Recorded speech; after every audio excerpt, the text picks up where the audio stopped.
সব কিছুর দায়িত্ব ঝেড়ে ফেলে এসে এখন হচ্ছে বাবার বাড়ির দায়িত্ব পালন করা হচ্ছে, সঙ্গে আবার শ্বশুর বাড়িরও। হ্যাঁ, দ্বিতীয় শ্বশুর বাড়ি, যেটা ইললিগাল, লিগাল নয়। নিজের মুখে স্বীকার করেছে সেখানে আছে, তার সাথে কে আছে সেটাও স্বীকার করেছে। আবার যখন শ্বশুরবাড়ি থেকে মেয়ে বাপের বাড়ি আসবে তখনও তার সাথে আসবে, সেটাও কিন্তু নিজেই বলেছে। তো অনেকেই বলছে এই কল রেকর্ডটা ওর নয়, ওর ওই ভয়েসটা নয়। আচ্ছা বাবা, মুখে বললে কি প্রমাণ হবে? যেমন অনেক কিছুই মুখে বলে মানুষ বলে দিয়েছে, যেমন হচ্ছে সন্দীপ চুল্লুখোর, আজ পর্যন্ত কেউ প্রমাণ দিতে পারেনি। কোনো প্রমাণ আছে? না, প্রমাণ নেই। প্রমাণ ছাড়া তো কেউ কথা বলে না। এবার হচ্ছে দ্বিতীয়ত হচ্ছে সন্দীপ বউ পিটাতো, তার প্রমাণ আছে? না, তার প্রমাণ নেই। কিন্তু একটাও প্রমাণ নেই, অথচ সন্দীপের নামে বলা হচ্ছে। আর এর হচ্ছে সমস্ত প্রমাণ সামনে আসছে, কিন্তু তবু বলা হচ্ছে যে না এটা নয়, না এটা নয়। এরা মনে হয় চোখে সেই কালো চশমা পড়ে থাকে, তো মনে হয় ওদের দুজনকে একসঙ্গে প্রেম করতে দেখলে বা কিস করতে দেখলেও বলবে না না ওটা নয়, ওদের মতো কেউ। এরা হচ্ছে ঠিক এই রকম, সবটা সামনে তুলে আনছে, তারপরে বলছে না না এটা ওর ভয়েস নয়। আরে বাবা, যারা রোজ ভিডিও দেখিস চোখ বন্ধ করে একবার ভিডিওটা শুনিস, মানে কল রেকর্ডিংটা, ভিডিও বলছি, যারা ওর ভিডিও দেখিস তারা চোখ বন্ধ করে একবার কল রেকর্ডিংটা শুনিস, ওর কথা বলার ভয়েসটা শুনবি না, কথা বলার স্টাইলটা শুনবি, সেটা দেখে বুঝে যাবি ওটা কে, ওটা কে। আর নাম্বারটা মানুষ কোথা থেকে পাবে? ও তো নিজেই নাম্বার রিভিল করেছে না, ওর ব্র্যান্ড প্রমোশনের ভিডিও, যেটা ওর সিঁদুর, লিকুইড সিঁদুর পড়তে ছিল, সন্দীপের নাম নিয়ে লিকুইড সিঁদুর পড়েছিল, আর বলেছিল তার সঙ্গে তো এখনও ডিভোর্স হয়নি, সমাজ বলে কিছু আছে, হিন্দু সমাজের রীতিনীতি, তাই জন্য আমি তার নামেই সিঁদুর পড়ছি, ধরে নাও এরকম করে বলেছিল। আচ্ছা তাই? তুই যেদিনকে সিঁদুর মুছে ফেলেছিলি, যেদিন ওই সন্দীপদের বাড়ি থেকে বেরিয়ে এসে শাখা পলা সমস্ত কিছু খুলে সিঁদুর মুছে ফেলেছিলি, সেই দিনই তোর প্রথম বিয়ে, মানে প্রথম স্বামী তরফ থেকে তোর বৈধব্য গ্রহণ হয়ে গিয়েছিল। কারণ যে মেয়ে নিজের হাতে সিঁদুর শাখা পলা সব খুলে ফেলে না, তারপরে আবার নতুন করে পড়লে সেটা সেই হিন্দু সমাজের যে রীতিনীতির শাখা সিঁদুর সেটা থাকে না, সেটা তখন প্রসাধনী হয়ে যায়। তুই সেই দিনই বিধবা হয়ে গেছিলি, পরিষ্কার কথায়। সন্দীপ জীবিত পৃথিবীতে রয়েছে থাকা সত্ত্বেও তুই সেদিন নিজে হাতে নিজে বৈধব্য গ্রহণ করেছিলি। তারপরে আবার তার নামে সিঁদুর পরে, অবশ্য তার নামে সিঁদুরটা যখন বলা হলো তখন লিকুইড সিঁদুর ছিল না, ওটা সিঁদুর নয়। কোথাও দেখেছিস বিয়ে হয় মন্দিরে হোক, কারণ তোর তো সব রকমই হয়েছে, তোর মন্দিরেও হয়েছে, তোর আবার জাঁকজমক করে সন্দীপের সাথে সামাজিকভাবেও হয়েছে, তো কোথাও দেখেছিস লিকুইড সিঁদুর দিয়ে হচ্ছে বিয়ে হয়? ওটা কোনো সিঁদুরই নয়, ওটা প্রসাধনী। আর সেদিনকে তুই ওটাই পড়েছিলি, আর অন্য সময় আমরা তোকে দেখি চওড়া করে সিঁদুর পড়তে। এই যে এত কিছু গল্প ফেলেছিস, এত মিথ্যে কথা বলেছিস একটা ছেলের নামে দিনের পর দিন মিথ্যে গল্প ফেলেছিস। তা শুধু ছেলেটার নামে নয়, ছেলেটার পরিবার অর্থাৎ তোর মাকে নোংরা করেছিস, ছেলেটাকে নোংরা করেছিস, নিজের সন্তানটাকে কষ্ট দিয়েছিস। এত কিছুর পরেও বুক ফুলিয়ে মিথ্যের পর মিথ্যে বলে যাচ্ছিস। কি করে পারিস? এতটুকু পাপের ভয় নেই? এতটুকু পাপের ভয় নেই? আর এতটুকু এই প্রশাসন, আইন প্রশাসন, এইসবেরও ভয় নেই? কি করে ভয় থাকবে? ওর বাবা যে বিরাট পুলিশ অফিসার, হাই র্যাঙ্কে, পুলিশের হাই র্যাঙ্কে ওর বাবা আছে, কখনো কানমারি কখনো বসিরহাট, মানে দুদিন ছাড়া পোস্টিং হয়, দুদিন ছাড়া পোস্টিং এদিক ওদিক চেঞ্জ হয়ে যায়। বাপরে। আচ্ছা, ওর বাবা, ও তো বললো সেদিনকে যে আমার বাবার হচ্ছে বসিরহাটে পোস্টিং হয়েছে, তো প্রমাণ দেখাতে পারবে? কারণ কোথা থেকে কোথাও যদি ট্রান্সফার হয় তাহলে কিন্তু একটা মানে ডকুমেন্টস বা কিছু থাকে, ও প্রমাণ দেখাতে পারবে। এত মানুষ যে ওর বাবাকে নিয়ে বলছে এর বাবা হচ্ছে ড্রাইভার, ওর বাবা হচ্ছে এই মানে যখন পায় তখন গাড়ি চালায়, পুলিশ ডাকলে গাড়ি চালায়, কোনো থানার কোনো ড্রাইভার নয়, মানে ডি গ্রুপেরও কর্মী নয়। যখন লোকে বলছে তোর বাবাকে এইভাবে অপমান করছে, তোর খারাপ লাগছে না? তোর খারাপ লাগছে না একজন সন্তান হিসেবে? অবশ্য তোর মধ্যে কোনো ফিলিংসই নেই, শুধু একটা ফিলিংস ছাড়া, আমি তো বলেই দিয়েছি ওর মধ্যে শুধু একটাই ফিলিংস থাকে। কি ফিলিংস? যার জন্য ও ঘর ছেড়ে বেরিয়ে এসেছিল, ওর নিজের সংসার, নিজের রাজপ্রাসাদ ছেড়ে রানীর মতো অবস্থা থেকে চাকরানি হয়েছে। কি ফিলিংস? যেটা ওকে গুদিত্ব বলেছিল যে আমার কাছে আসলে পাগলিটা সুখ পায়। এবার কি সুখ বাকিটা বুঝে নাও বন্ধুরা। হ্যাঁ, তো ওই ফিলিংসটাই শুধুমাত্র আছে, কিন্তু একজন সন্তান হিসেবে বাবাকে এইভাবে লোকে বলে, কই প্রমাণ দেখাতে পারিসনি তো কোনোদিনও। আর তোমাদের কখনো মনে হয় যে ওর বাবা এই তোমার কাজে গেছে? আমার তো মনে হয় আবার কোথায় কি ঘোটালা পাকাতে গেছে, নাহলে কোথাও বাদাম বেচতে গেছে, কোথাও মেলা ফেলা হয়েছে হয়তো দূরে, হয়তো বাদাম বেচতে গেছে, আমার সেটাই মনে হয়। তাছাড়া এর বেশি ক্ষমতা বা যোগ্যতা তার নেই। কারণ যে সবসময় ঘরে বসে বসে ওই বৃষ্টি আসবে মাটির উনুন চাপা দেয়, কাঠ কেটে দেয়, বউয়ের রান্নার খুন্তিটা নেড়ে দেয়, সেই মানুষটা সবসময় ঘরে বসে থাকে। কবে গেল কানমারি পোস্টিং চাকরি করতে, আর কবে মানে বসিরহাটে গেল। আমার মনে হয় এখন মেলার সিজন, তো পাড়ায় দুটো পরপর মেলা হলো, বাদাম বেচে ঘুগনি বেচে না ভালোই হচ্ছে পয়সা কামিয়েছে। তো এখন মনে হয় দূরে কোথাও মেলা ফেলা পড়েছে, অষ্টপ্রহর কীর্তন হয় না, এই তো এখন ফাল্গুন চৈত্র মাস সব জায়গাতে গ্রামাঞ্চলে হয়, এখন বৈশাখ মাস অবধি সিজন থাকবে। তো আমার মনে হয় ওইখানে বেচতে গেছে, ওই যে বললাম কিছু পয়সা ধান্দা করতে গেছে আর কি। তো তারপরে দেখবে বাড়ি চলে আসবে। তো এখন হচ্ছে ওই যে বাবার বাড়ির দায়িত্ব পালন করছে সব দিক থেকে। ও চাকরানি বানিয়ে দিল। আরে বাবা, তোরও তো শরীর খারাপ, এত শরীর খারাপ, তুই আমাদেরকে পুরোনো পুরোনো ভিডিওগুলো দিচ্ছিস, নতুন ভিডিও শ্যুটই করতে পারছিস না। আসলে নতুন ভিডিও কি করে শ্যুট করবে, ও তো ওইখানে আছে যেখানে আমরা কল রেকর্ডিং ওকে পেয়েছি, ও তো সেইখানে আছে। সেই জন্যই আমরা পুরোনো ভিডিওগুলোকে আমাদের এখন জাবর কাটাচ্ছে। তো ও হচ্ছে বাবার বাড়ির দায়িত্ব নিয়েছে, যে দায়িত্বটা, যার দায়িত্বটা সবার আগে তোর নেওয়া উচিত ছিল, একজন মা হিসেবে সন্তানের দায়িত্ব, সন্তানের প্রতি কর্তব্য, সেটাকে মানে অবলীলায় ত্যাগ করে চলে এসেছিস। বাড়ি ছেড়ে চলে এসেছিস কিসের জন্য? না, স্বামীর অত্যাচারের জন্য। স্বামীর অত্যাচারের জন্য বাড়ি ছেড়ে চলে এসেছে। স্বামী দিনের পর দিন 5টা বছর ধরে ওকে অত্যাচার করেছে, তখন ও কোনো ভরসার হাত পায়নি। ওর বাবা, ওর মা, ওদেরকে দেখলে মনে হয় যে মেয়ে 5 বছর ধরে ওখানে অত্যাচারিতা হবে, অথচ ওখানে মুখ বুজে ওরা থাকবে। এমনকি তারপরেও 14ই আগস্ট ওর সঙ্গে যেটা হয়েছিল, তারপরে আমার মেয়েকে অত্যাচার করছে, মানে 3বার, মানে কি বলবো, শেষ করে দিতে চেয়েছে।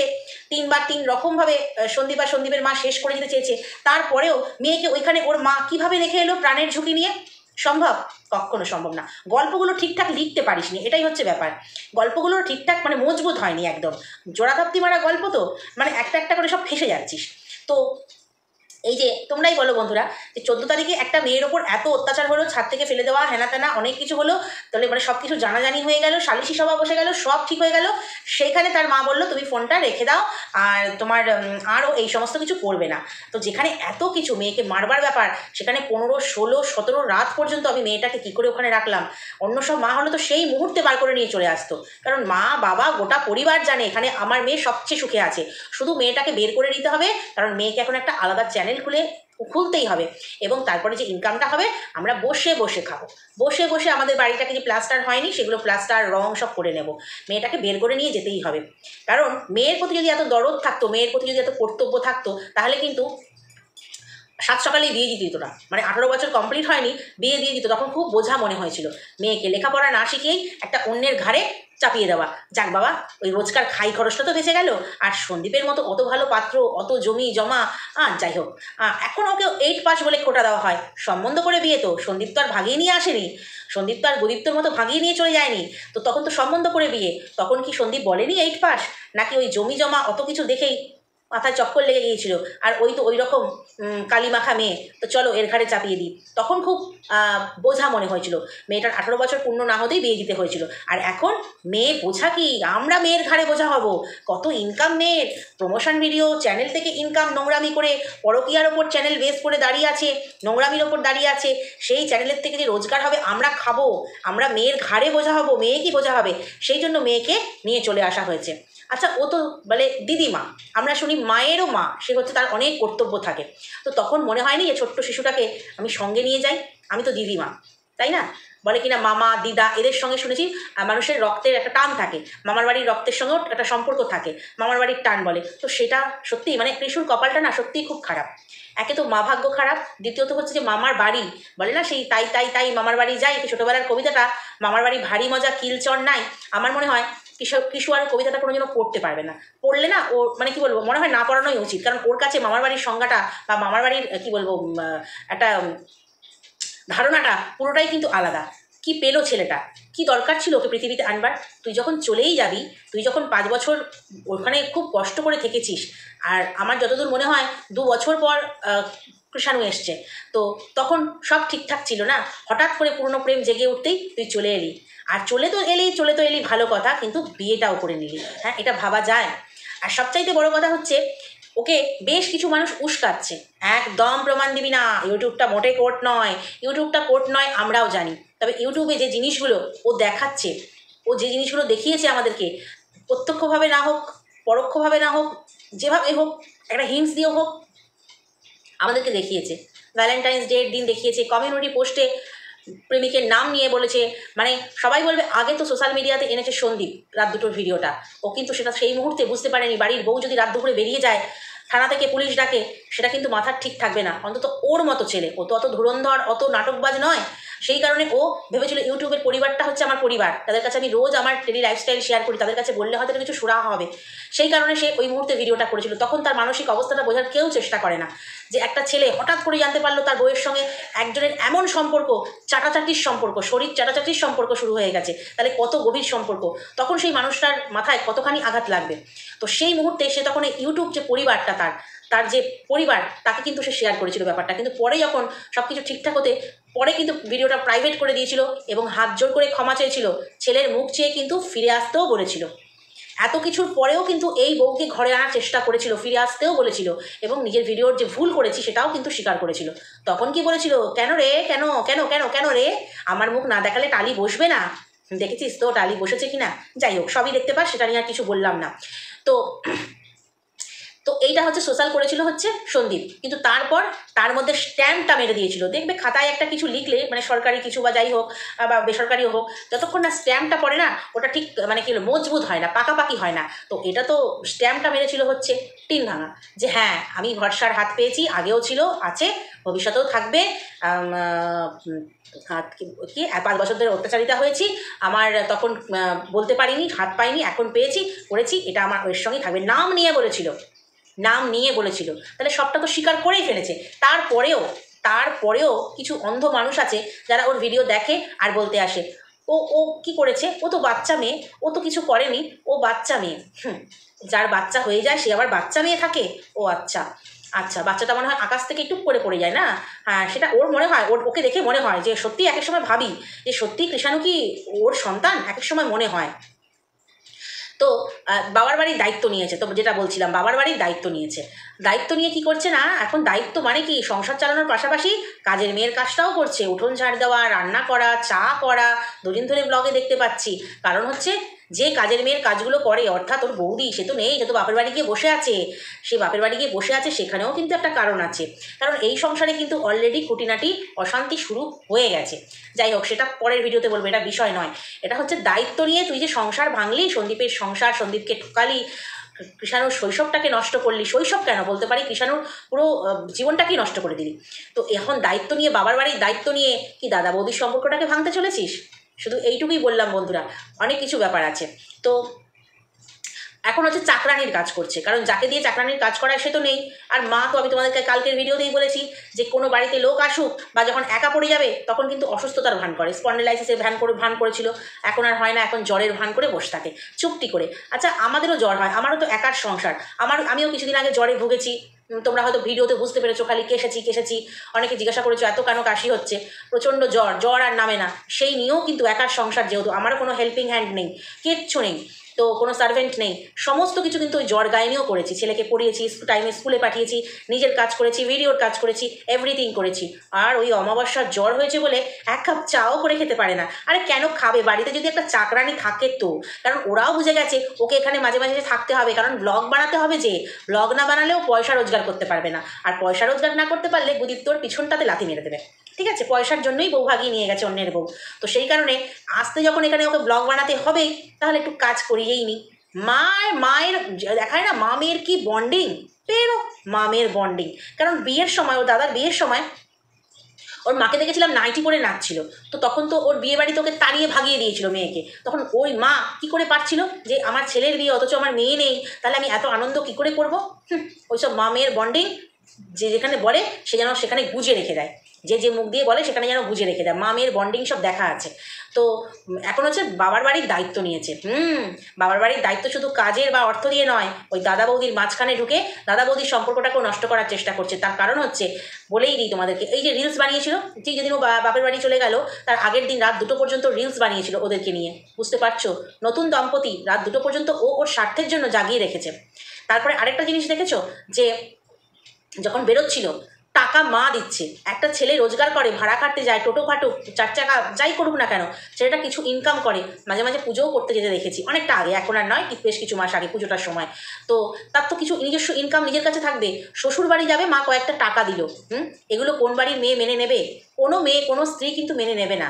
হ্যাঁ বন্ধুরা, একটা আধার কার্ড এটা ওটা আনতে গেছে, তার জন্য দুজনে মিলে গেছে নাকি, দাদা, অনেকে বলছে দাদা পাহারা দিতে গেছে, আসলে না। আসলে না, দাদা বৌদি কিন্তু দেখায় খুব হ্যাপি আছে, খুব ভালো আছে, কিন্তু না, এই নতুন মেয়েটা কিন্তু সারাটা দিন, মানে নতুন বউটা সারাটা দিন কিন্তু কাজ করে, সব কাজ করে। আর এ শুধু ক্যামেরা ধরে, অবশ্যই এ তো বাড়িতে অতিথি হয়ে আসে, রোজ তো থাকে না। তো এই মেয়েটা কিন্তু সমস্ত কাজ করে। এর মা কিন্তু এখন আর কোনো কাজই করে না, বৌমা চলে গেছে বলে মেয়েকে দিয়ে কাজ করাচ্ছে, ওর মা আর সেভাবে কোনো কাজই করে না। আজকে দেখলাম রান্নাটাও কিন্তু, মাংস রান্না করলো, রান্নাটাও কিন্তু টিন ভাঙাই করলো, মানে সব কিছু কিন্তু হাত গুটিয়ে নিয়েছে, এতটাই অসুস্থ। অথচ বললো ডাক্তার এসছে, আগের ভিডিওতে বললো ডাক্তার এসছে, ডাক্তারের ডটাও আমরা দেখতে পেলাম না। সব কিছু ভিডিও করে, সুন্দরী একটু লাফালে ভিডিও করে, সুন্দরী ওর বাচ্চাকে একটু আদর করলে ভিডিও করে, ও তো ওইটাই ভিডিও, মানে ওর তো আর কিছু ব্লগে সেরকম নেই। তো ডাক্তার এলো, ওর মাকে চেক করলো, দূরে ক্যামেরাটা রেখেও তো সেটা করতে পারতো, করেনি কিন্তু। সব মিথ্যে কথা, সব মিথ্যে কথা, ওদের জ্বর ফর কিচ্ছু হয়নি, একটু সর্দি মর্দি হয়েছে, আর সেই কারণে হচ্ছে ওই বলে পাড়া থেকে বলে ওষুধ নিয়েছে। তারপর দেখবেন জ্বর হলে এই সর্দি কাশি জ্বরের ওষুধ কিন্তু সবার ঘরে মোটামুটি থাকে, ওই খেয়েছে, ব্যাস। এবার আরও বেশি ক্লান্তি, দুর্বল, মাথাটা ঘুরে যাচ্ছে, যে বললো না রান্না করতে করতে মাথাটা ঘুরে যাচ্ছিল, বাপরে। অথচ ডেলি প্যাসেঞ্জারি বা 2 দিন 4 দিন ছাড়াই বাই ট্রেন একবার ঘোনা, একবার এখানে আসতে হচ্ছে বাপের বাড়িতে, তো সেখানে তখন মাথা ঘুরে যাচ্ছে না, সবটা নাটক। আসলে কি বলতো, দায়িত্ব নিয়ে এখনও দাদা বৌদির সম্পর্কটাকেও ভাঙতে চলেছে, ওদের মধ্যেও ভাঙন ধরাতে চলেছে এই ভাঙাটি। হ্যাঁ, এটাই হচ্ছে প্রমাণ। নাহলে কোনো ছেলে শ্বশুরবাড়ি যাবে, সেখানে হচ্ছে টাকা গুঁজে দেবে মা, তবে সে যেতে পারবে, হাতে টাকা নেই। আচ্ছা, একটা শ্বশুরবাড়ি গেলে তার তো নিজের ইচ্ছে মতো খরচ করারও ব্যাপার থাকে, বা মেয়েটা যে বাপের বাড়ি যাচ্ছে তারও তো ইচ্ছে করে যে মেয়েটাকে বাপের বাড়িতে, মেয়েটা যাচ্ছে মাকে কিছু দিয়ে আসি, বা বাবার জন্য কিছু নিয়ে যাই, ভাই আছে ভাইয়ের জন্য কিছু নিয়ে যাই। কোনো স্বাধীনতা নেই কিন্তু, কোনো স্বাধীনতা নেই। এই অমাবস্যা পুরো সংসারটাকে অমাবস্যা করে রেখে দিয়েছে। কোনো শিক্ষা নেই, দীক্ষা নেই, মানে কী বলবো, না মেয়েকে শিক্ষা দিতে পেরেছে, না নিজের শিক্ষায় শিক্ষিত হয়েছে। সেজন্য বউ, ছেলে বউ তাদের মধ্যেও ঢোকবার চেষ্টা করছে। আর রাত্রি 2টো পর্যন্ত রিলস বানিয়েছে, বুঝতে পারছো? ওকে নিয়ে রিলস বানিয়েছে, তার কারণ হচ্ছে নিজের চ্যানেলটাকে গ্রো করবে বলে। নিজেরাই বলছে আর কি। পরের দিন উঠে তারা আবার বেরোবে, রাত 2টো পর্যন্ত জাগিয়ে রেখেছে। তো এই হচ্ছে ব্যাপার, এই হচ্ছে ওদের কি বলবো, একটা নোংরা ফ্যামিলির ইতিবৃত্ত যাকে বলে, একটা নোংরা ফ্যামিলি। এইরকম ফ্যামিলি আমার কোথাও দেখা নেই, হয়তো আমার মতো অনেকেরই দেখা নেই। তো মানে এতটা নোংরা, মানে প্রত্যেকে, কারোর কোনো সুশিক্ষা নেই, প্রত্যেকটা মেম্বারের এরকম, কারোর কোনো সুশিক্ষা নেই। সত্যি আমার মনে হয় ওই সন্দীপের, মানে ভগবানকে অশেষ ধন্যবাদ দেওয়া উচিত যে 5টা বছর ওর জীবন থেকে নষ্ট হয়েছে, আরও বেশি বছর নষ্ট হয়নি। ওর জীবন থেকে যে বেরিয়ে চলে এসেছে, ও শুধু নিজের ভালো করে, নিজের ভালো তো করেইনি, কয়েকটা বছর পরেই বুঝতে পারবে কি করেছে, যখন পিছনে লাত খাবে গুদিত্ব তখনই বুঝতে পারবে, কিন্তু সন্দীপের ভালো করে দিয়ে গেছে। সত্যি ভাঙাটিন কিন্তু সন্দীপের অনেক বড় উপকার করেছে, বুঝতে পারছো তোমরা? আমার মনে হয় ওর জীবন থেকে বেরিয়ে এসে ওকে মানে মুক্তি দিয়েছে। ও এখন দেখতে পাচ্ছ কতটা ফ্রি, কতটা হাসি খুশি, কতটা ভালো আছে, জন্মদিন কত সুন্দরভাবে কেটেছে। ও একটা ওর জীবনে বাধা, অপয়া হয়েছিল, ও সরে আসতেই ওর জীবনের সুখ, ওর চেহারার গ্ল্যামার, মানে সন্দীপের চেহারার গ্ল্যামার, মানে মানে সব কিছু, ব্লগিং সব কিছু ভালো হয়ে গেছে। কোথাও খারাপ দেখতে পাচ্ছ? আসলে খারাপদের সঙ্গেই খারাপ হয়, ভালোদের সঙ্গে কখনো খারাপ হয় না, ভগবান হতে দেয় না। তো এটা কিন্তু খুব উপকার করেছে, আমি বলবো ভাঙাটিন ভীষণ ভীষণ উপকার করেছে। এই জন্য সন্দীপ একবার করে বইয়ের নামটা মনে রেখো, ঠিক আছে? ডিভোর্স হয়ে গেলেও মনে করো যে আমাকে কি মুক্তি দিয়ে গেছিল। 5টা বছর সামান্য নষ্ট করেছে, বাদ দিয়ে দাও, জীবন থেকে 5টা বছরের স্মৃতি একদম ইরেজার দিয়ে মুছে ফেলো, ইরেজার দিয়ে মুছে ফেলো। যদিও বলা সহজ, করা শক্ত, তবুও বলবো যে বাকি জীবনটা এখনো তোমার পড়ে রয়েছে প্রচুর প্রচুর সময়, সেই জীবনটা তুমি আনন্দে কাটাতে পারবে, সেই জন্য 5টা বছর আহুতি দাও। তো চলো বন্ধুরা, আজকের ভিডিওটা এই পর্যন্তই। নেক্সট ভিডিওতে তোমাদের সঙ্গে আবার কথা বলবো। যদি কোথাও ভালো লাগে লাইক কমেন্ট শেয়ার সাবস্ক্রাইব করে দিও। চলো আজকে আসি, টাটা।